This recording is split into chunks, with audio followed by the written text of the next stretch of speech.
If my husband had simply cheated on me, I probably would have cried, signed the divorce papers, and disappeared from his life forever. But that's not what he did. He stood in our living room, looked me straight in the eyes, smiled, and told me the house no longer belonged to me. I remember staring at him, waiting for him to laugh. He never did. Then the woman standing behind him, the same woman who used to borrow sugar from me every Sunday, wrapped her arms around his neck. That's when I realized. She hadn't come to visit. She had come to replace me. But here's the part nobody saw coming. 5 years later, the same people who threw me out would beg me to save their lives. And when they discovered who I had become, someone died. Not because I wanted revenge, but because the truth had been buried for almost 30 years. My name is Emily, and this is the story of the day I lost everything, only to discover I had never actually been poor. The morning everything fell apart started like every other Tuesday. I woke up before sunrise, made coffee, packed my husband's lunch, watered the flowers outside our tiny little house. I smiled at every neighbor who walked past, including Olivia. Funny, isn't it? Back then, I actually believed she was my friend. She lived right across the street, beautiful, confident, always perfectly dressed. The kind of woman people turned around to look at. She'd wave at me every morning with that warm smile. Sometimes she'd even help me carry groceries. Sometimes she'd sit in my kitchen for hours talking about life. Sometimes she'd tell me, "Emily, I wish I had a marriage like yours." Looking back, I wonder if she was studying me or hunting me. Because predators don't always growl. Sometimes they smile. David, my husband, used to laugh whenever I worried too much. "You're overthinking again, Em." Maybe I was, or maybe women notice things long before men admit them. At first it was tiny details. His phone suddenly had a password. He started buying expensive cologne. He smiled at messages, but never showed me who sent them. Then came the overtime. Lots of overtime. Funny thing was, his paycheck never changed. I asked him once. He kissed my forehead. "I'm doing this for us." I wanted to believe him. Love has a strange way of making obvious lies feel comforting. 3 weeks later, everything became impossible to ignore. I walked outside to throw away the trash. Olivia's car was parked behind our garage. That wasn't unusual. What was unusual was hearing my husband's laugh from inside the garage. The moment I reached for the handle, everything went silent. No voices, no laughter, nothing. David opened the door 10 seconds later. His face looked pale. Olivia stood behind him, holding a toolbox. "We were fixing the shelves," David said. I nodded, I smiled, I apologized for interrupting, and I walked away. But something inside me refused to believe that story. That night, I couldn't sleep. Not because I had proof, because my heart already knew. Sometimes, your heart solves the mystery months before your brain accepts it. I tried to convince myself I was imagining things. Maybe I was insecure. Maybe David really was working late. Maybe Olivia really was just being a good neighbor. But then, the lies became impossible to ignore. It started with perfume, not mine, not even a scent I owned.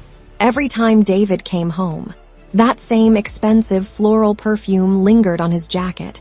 I asked him about it. He laughed. "Probably someone at work." Someone at work, that's what cheaters always say before you discover the truth. Days turned into weeks. Weeks turned into months. Then one afternoon, my phone rang. It was an unknown number. The woman on the other end whispered only one sentence. "If you want to know where your husband really goes after work, don't tell anyone. Just come." Then, she hung up, no explanation, no name, no second chance.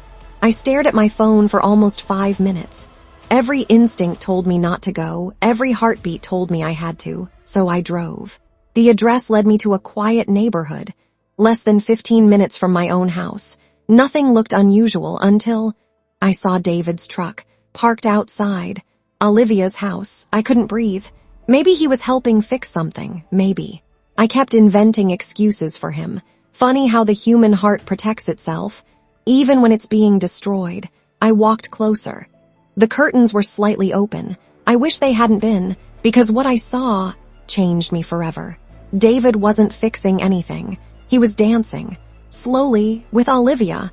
The same woman who hugged me every Sunday. The same woman who called me her best friend. She kissed him.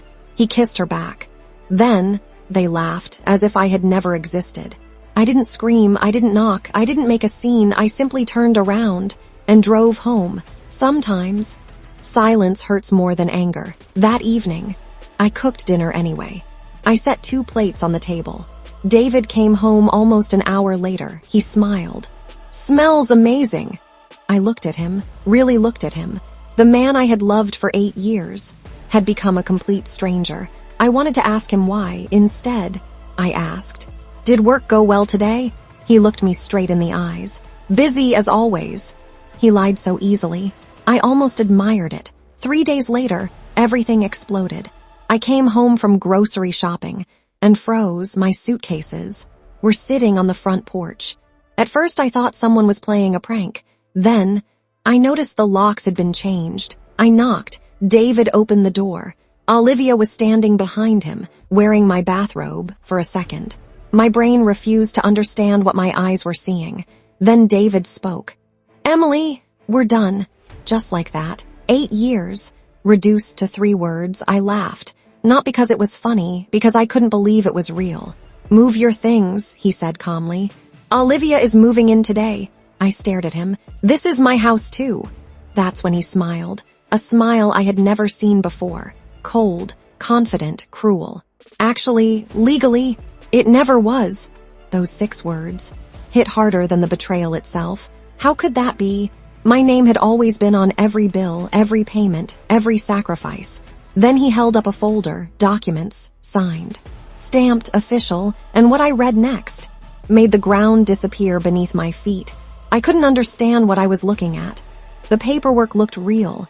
Every page had signatures. Every page had official stamps. And somehow, my name wasn't on a single ownership document. I looked at David. "This has to be fake," he shrugged. "You should have paid more attention before signing things." Signing things? What things? My heart started racing. Then I remembered. About 3 years earlier, David had asked me to sign a stack of documents. He told me they were for refinancing the house. I didn't even read them. I trusted him, because that's what wives do when they love someone, or at least, that's what I used to believe. Olivia stepped closer. She wasn't smiling anymore. She looked victorious. "You really thought this was your home?" I couldn't answer, because deep inside, I was asking myself the exact same question. David picked up my last suitcase, walked outside, and dropped it onto the driveway. Then, he closed the door right in my face. 8 years ended with the sound of a lock clicking. I stood there for almost 20 minutes. None of the neighbors came outside. They were watching. I could feel it. Curtains moved. Windows cracked open. But nobody said a word. Not one person. Not even the people whose children I had babysat for free. It's funny. People love happy couples. But when those couples fall apart, they watch from a distance, like it's entertainment. I picked up my bags. I had nowhere to go. My parents had passed away years ago. I had no brothers, no sisters, no children, no savings worth mentioning. Everything I had been poured into that marriage, that night. I slept inside my car. It was freezing, around 2 in the morning. My phone buzzed. Unknown number. Again, I almost ignored it. Something told me not to. I answered. An older woman's voice whispered, "Don't trust your husband." I laughed bitterly. "That's a little late." There was silence. Then she said something that made every hair on my body stand up. "David didn't marry you because he loved you. He married you because of your last name." I froze. "My last name?" "Yes." Before I could ask another question, the call disconnected. I tried calling back. The number didn't exist. Didn't exist. I checked it 3 times. Nothing. By sunrise, I had convinced myself it was some cruel prank, until I found an envelope tucked beneath my windshield wiper. There was no stamp, no address, just my name. Inside was a single photograph. It showed my mother, standing beside a man I had never seen before. Both of them were smiling. On the back, someone had written 5 words. "He isn't who you think." No signature, no explanation, just those words. I stared at the picture for what felt like hours. Who wasn't who? David, the man in the photo, my father. None of it made sense. Then, my phone rang again, this time. It wasn't an unknown number. It was a nursing home. The receptionist sounded nervous. "Is this Emily Carter?" "Yes. We've been trying to find you. My name, one of our residents has been asking for you every single day. I think you have the wrong person." "No," she paused. "He says you're his granddaughter." I almost laughed. "My grandparents died years ago." The woman took a deep breath. "He said you'd say that, and he told us to repeat one sentence if you didn't believe us." I gripped the steering wheel tighter. "What sentence?" She spoke slowly. "Tell Emily the blue necklace belonged to her mother." My breathing stopped. The blue necklace. No one, absolutely no one, knew about that necklace. Not David, not Olivia, not even my closest friends. It had disappeared. The day my mother died, I whispered. "Who is this man?" The receptionist answered quietly. "He says his name is William Ashford." The name meant nothing to me, at least, not yet. But within 48 hours, I would discover that William Ashford wasn't just an old man. He was the reason my entire life had been built on a lie. And someone would do absolutely anything to stop me from meeting him. I almost hung up. William Ashford. The name meant nothing to me, but somehow, my mother's necklace did. There was no way a stranger could know about it. That necklace disappeared 23 years ago, the same day my mother died in what everyone called a tragic accident. An accident. That's what I'd believed my entire life, until that phone call. I drove to the nursing home. It was almost 3 hours away, the entire drive. I kept asking myself the same question. Why now? Why wait until my life had completely fallen apart? Why not years ago? As I pulled into the parking lot, I noticed something strange. A black SUV, engine running. Dark-tinted windows. It felt wrong. Maybe I was being paranoid, or maybe someone had been expecting me inside. The receptionist smiled nervously. "Emily?" "Yes. He refuses to speak to anyone except you." She led me down a long hallway. "Room 217, before opening the door," she whispered. "Please don't upset him. His health is very fragile." I nodded. Then, I walked inside. An old man, probably in his late 80s, sat quietly beside the window. He looked weak, but his eyes, they weren't weak at all. The moment he saw me, tears filled his eyes. He whispered, "You look exactly like her." I stood frozen. "Do I know you?" He smiled sadly. "No, but I have waited 26 years to meet you." 26 years, exactly my age. My heartbeat quickened. "What do you mean?" He reached beneath his blanket and pulled out an old silver pocket watch. Inside was a tiny photograph. My mother, holding me as a baby. I had never seen that picture before. "Where did you get this?" His hands trembled. "I took it." The room suddenly felt too small. "I don't understand." He looked toward the window. "They told you your parents died in an accident, didn't they?" I nodded slowly. He closed his eyes. "It wasn't an accident." Every sound around me disappeared. It was murder. Murder. The word echoed inside my head. "No, no, that's impossible." I saw the police report. He looked directly into my eyes. "Police reports can be bought." My entire body started shaking. "Who are you?" He took a long breath. "My name is William Ashford, and I'm your grandfather." I couldn't speak. My grandfather died before I was born. That's what everyone always told me. They lied. They lied about everything.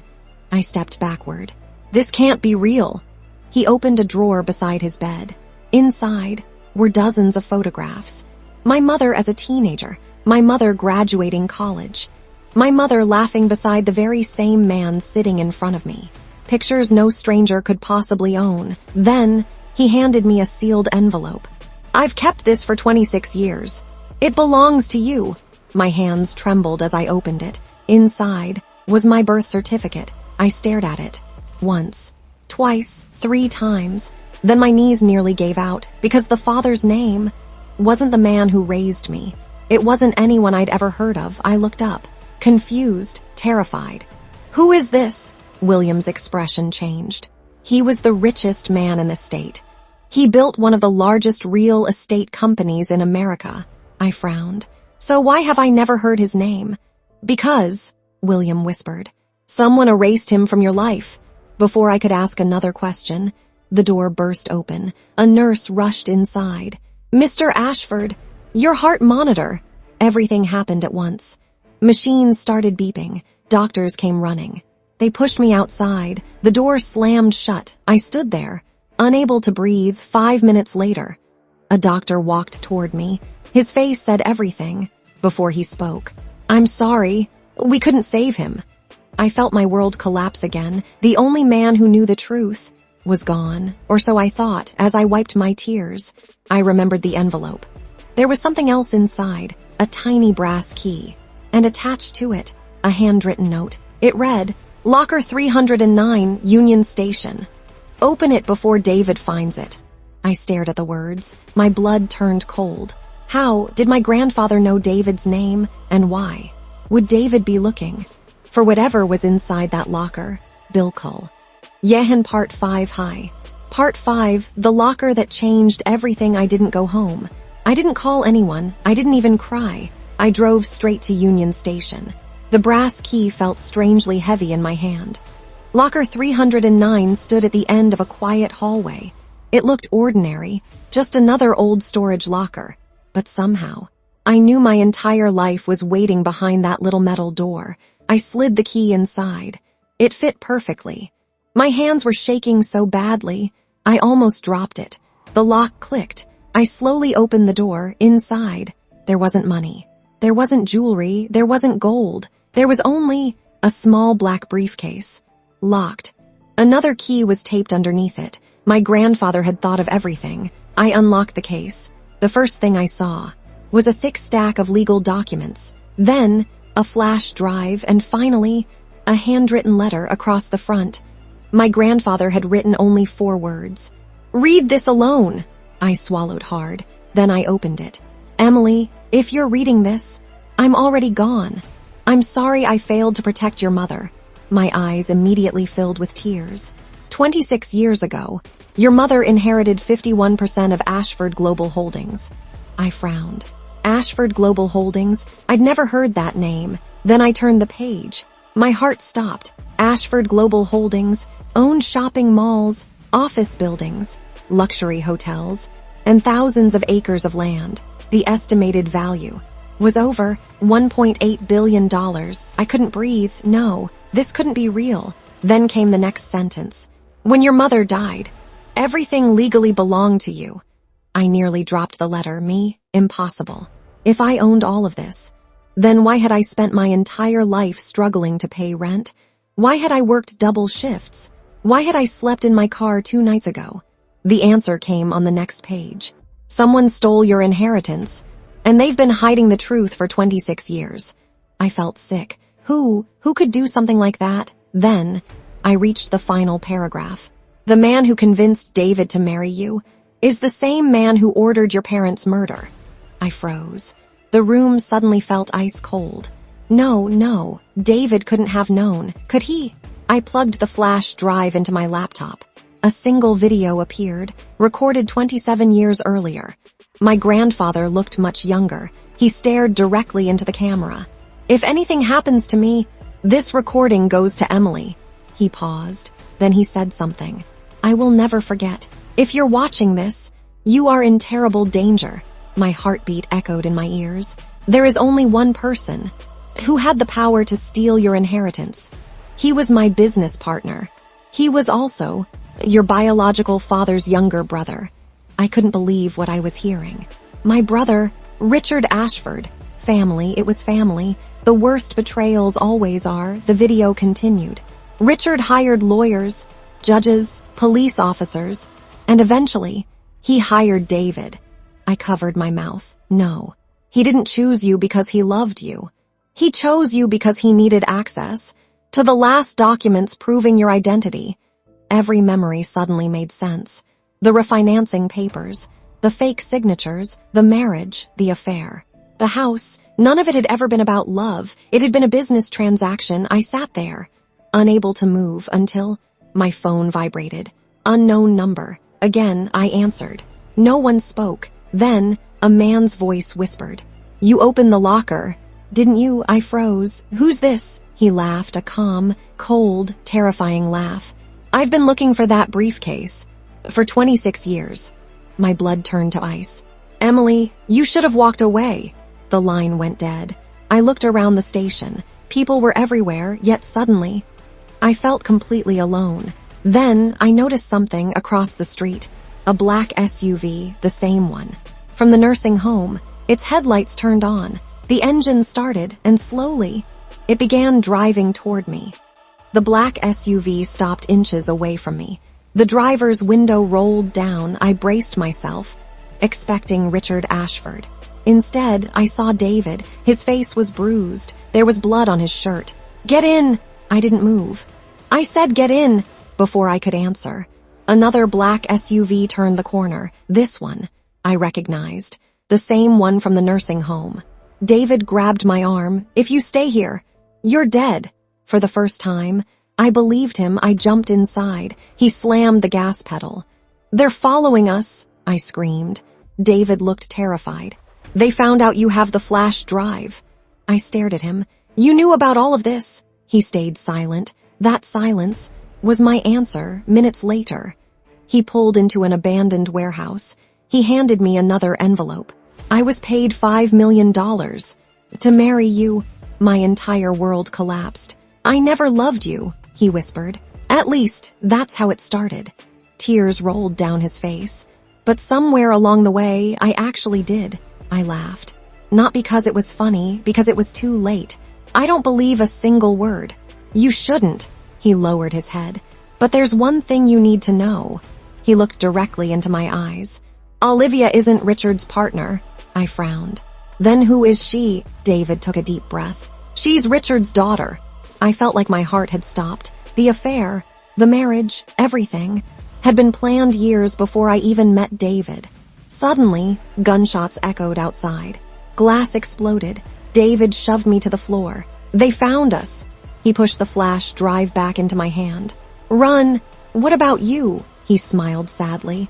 "This is the first honest thing I've done in years." I ran behind me. I heard 3 gunshots, then silence. I turned around. David wasn't moving. 3 months later, the courtroom was packed. Reporters, lawyers, television cameras. Richard Ashford sat confidently at the defense table. He smiled at me, like he had already won.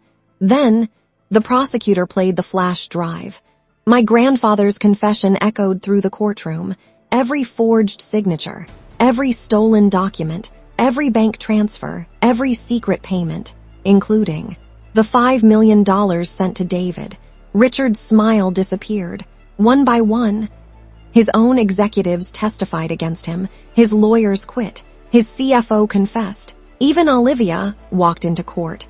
She looked at her father and said, "I won't lie for you anymore." The courtroom fell silent. Richard stood up. "You ungrateful little," before he could finish. Officers handcuffed him. He was charged with conspiracy, fraud, money laundering, and arranging multiple murders. The judge looked toward me. "Miss Carter, after reviewing all evidence, the court recognizes you as the sole legal owner of Ashford Global Holdings. $1.8 billion, legally. It was all mine." Reporters surrounded me outside. One asked, "What's the first thing you're going to buy?" I smiled. "Nothing." They looked confused. I continued. "I know what it feels like to lose everything. So every dollar I don't need. We'll build shelters for women who were abandoned exactly the way I was." 6 months later, I stood outside the very first shelter. Its name made me cry as I walked inside. I noticed an old photograph hanging on the wall. My mother, my grandfather, and me as a baby for the first time in my life. I finally understood something. They didn't destroy me. They only destroyed the person I used to be. Sometimes, the worst day of your life is secretly the first day of the life you were always meant to have.